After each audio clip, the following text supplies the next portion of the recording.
Yo, what's up mga kaibigan? Nali na tayo magkwentuhan. Trinade ng Dallas Mavericks si Luka Doncic sa Los Angeles Lakers dahil sa mataba ito at posibleng maging injury prone in the long run.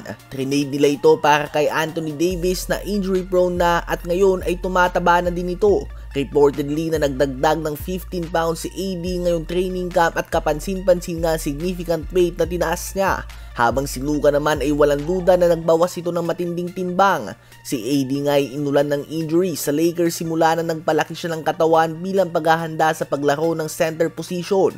Bukod sa naging injury prone siya ay talagang bumagsak din nga ang kanyang mga shooting percentages.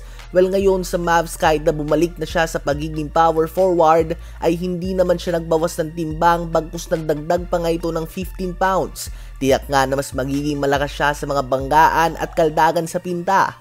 Subalit ang tanong dito ay handa ba ang kanyang lower body o ang legs, tuhod at ankles na saluhin ang bigat na dinagdag niya dahil noon pa man ay unti-unti na nga itong bumibigay at nagkakasunod-sunod na ang kanyang mga injury.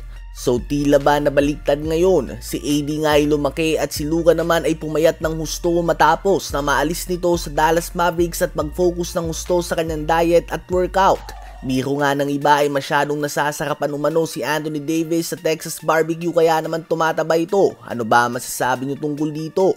Ngayon ay tumungo naman tayo sa Golden State Warriors. Matapos ang kanilang mga galaw sa off-season na ito, ang projected starting 5 nila ngayon ay si Steph Curry, Buddy Hield, Jimmy Butler, Draymond Green at Al Horford. May iba naman na nagsasabi na si Brandon Podziemski ang shooting guard instead of Buddy Hield. May iba din na nagsasabi na si Moses Moody.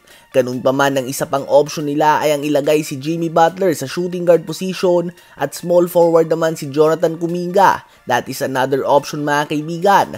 Ang tanong lang ay kaya ba ni Kuminga na maglaro bilang ang third option behind Curry and Butler? Kayanin niya kaya na sumunod sa mga play na para kay Curry? O ang ending lang nito ay hindi siya susunod at mag-iso ball lamang? Kung sa bench nga siya manggagaling ay number 1 scoring option siya dito. Habang sa starting 5 naman ay number 3 option siya, subalit dahil siya din nga ang third option, most likely ay third best defender lang ang tatao sa kanya dahil ang focus ng top 2 defenders ay si Curry at Butler. Pwede din siyang mas makalibre dahil sa gravity na dala ni Curry at ginagawang paghabol ng depensa dito.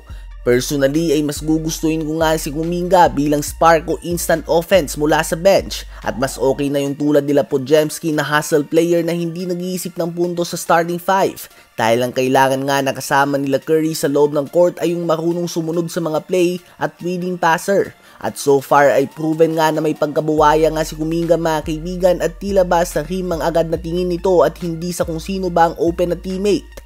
Kayo ba mga kaibigan, sa palagay nyo ba ay dapat na ilagay si Jonathan Kuminga sa starting lineup ng Golden State Warriors?